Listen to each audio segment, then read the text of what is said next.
کبھی کبھی ہم اس روئے زمین پر مشکلات کی زندگی بسر کر رہے ہوتے ہیں، حالات بد سے بدترین ہو رہے ہوتے ہیں، ہم آگے بڑھنے کی بجائے پیچھے کو جا رہے ہوتے ہیں، ہم سونے کو ہاتھ لگاتے ہیں مٹی بن جاتا ہے، ہم ترقی نہیں کر پا رہے، ہم آگے نہیں بڑھ پا رہے، برکت نہیں ہے، بلیسنگ نہیں ہے۔ کیوں؟ کیونکہ جب ہمارا رونا آسمان تک پہنچے گا تو پھر خدا جو ہے وہ جواب دے گا۔ خدا نے مرد خدا موسیٰ کو مصر کے اندر بھیج دیا کہ جا میری قوم کا رونا مجھ تک پہنچا ہے، ان کو آزاد کر۔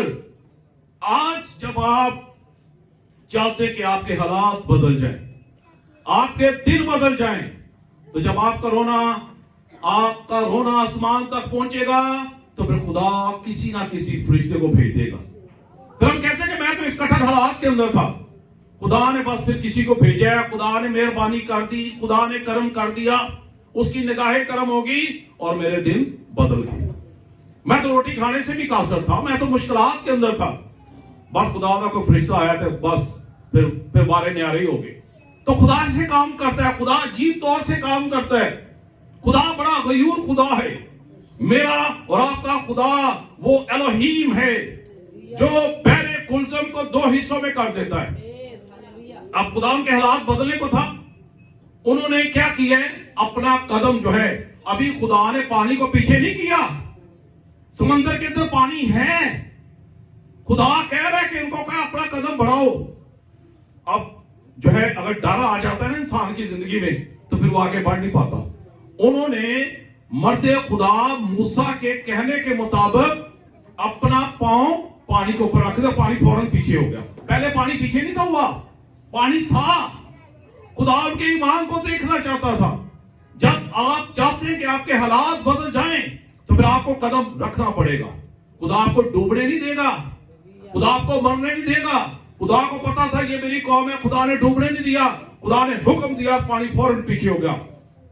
اور بنی اسرائیل قوم جو ہے وہ جو ہے سمندر کے بیچ میں سے جا رہی ہے کیونکہ خدا نے پانی کو پیچھے ہٹا دیا۔ جب خدا حالات بدلتا ہے نا، خدا سارے معاملات کو پیچھے کر دیتا ہے، آپ کی تکلیفوں کو پیچھے کر دیتا ہے، آپ کی بیماریوں کو پیچھے کر دیتا ہے، آپ کی مایوسیوں کو پیچھے کر دیتا ہے، آپ کے دکھوں کو پیچھے کر دیتا ہے، پھر خدا راستہ بنا دیتا ہے، خدا آپ کے لیے آسانیاں پیدا کر دیتا ہے۔ کیا میرے بیٹے اب گزر، راستہ کلیئر ہے، اے میری بیٹی گزر، اب راستہ کلیئر ہے۔ اور پھر خدا جو ہے وہ عجیب طور سے کام کرتا ہے، کیونکہ جب ان کا رونا ان کی غلامی کے باعث آسمان تک پہنچا تھا تو خدا نے سن لیا تھا اور خدا ان کے حالات کو بدل دیا، خدا ان کے وقت کو بدل دیا۔ آج بھی خدا آپ کے حالات کو بدلنا چاہتا ہے۔ بعض کا ہم خود نہیں بدلنا چاہتے، بعض کا ہم خود جو ہے ایمان کا قدم نہیں بڑھاتے۔ اگر ہم کو کہہ رہے ہیں ایمان کا قدم بڑھاؤ، بنسر کو کہا ہے کہ ایمان کا قدم بڑھاؤ، رکھو اپنا پاؤں پانی کے اوپر۔ اگر وہ پانی کے اوپر پاؤں نہ رکھتے تو پانی پیچھے نہ ہٹتا۔ خدا ان کے ایمان کو دیکھنا چاہتا تھا، خدا اپنی طاقت ان کو دکھانا چاہتا تھا، خدا اپنی پاور ان کو دکھانا چاہتا تھا، خدا ان کے ساتھ تھا، خدا اس بات کو ان کو احساس دلانا چاہتا تھا کہ میں تمہارے ساتھ ہوں، میں تمہیں کبھی تنہا نہیں چھوڑوں گا۔ اور خدا نے ان کے لیے آسانیاں پیدا کر دی۔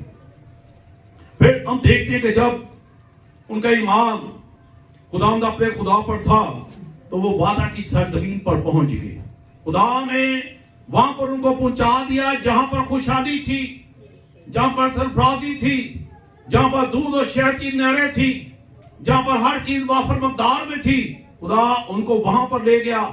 ایک وقت تھا مصر کے اندر کہ وہ روٹی کھانے سے بھی قاصر تھے، مشکلات کی زندگی تھی، اور ایک وقت آیا جب خدا وعدہ کی سرزمین میں لے گیا۔ خوشحالی ہے، اب خوشحالی آ گئی، اب سرفرازی آ گئی۔ اور اسی طرح خدا ہماری زندگی میں جو ہے وہ کام کرتا ہے۔ اس لیے ہم کہتے ہیں کہ سدا دن ایک جیسے نہیں رہتے، خدا حالات کو بدلتا ہے۔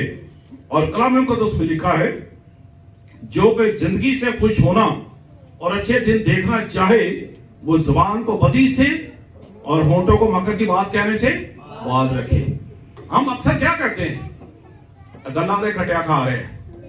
یہ ایک مشہور کہاوت ہے، مشہور بات ہے۔ ہم کہتے ہیں گلا دا کھٹیا ہی کھا رہے ہیں، ایدی زبان دے کنٹرول چیز نہیں، اس وجہ تو ہوں اپنیاں کیتیاں بھی پھڑیا گیا ہے. تو یہ ہمارے ہاتھ میں ہے, ہمارے کنٹرول میں ہے کہ ہم نے جو ہے کس طرف کو جو ہے وہ جانا ہے.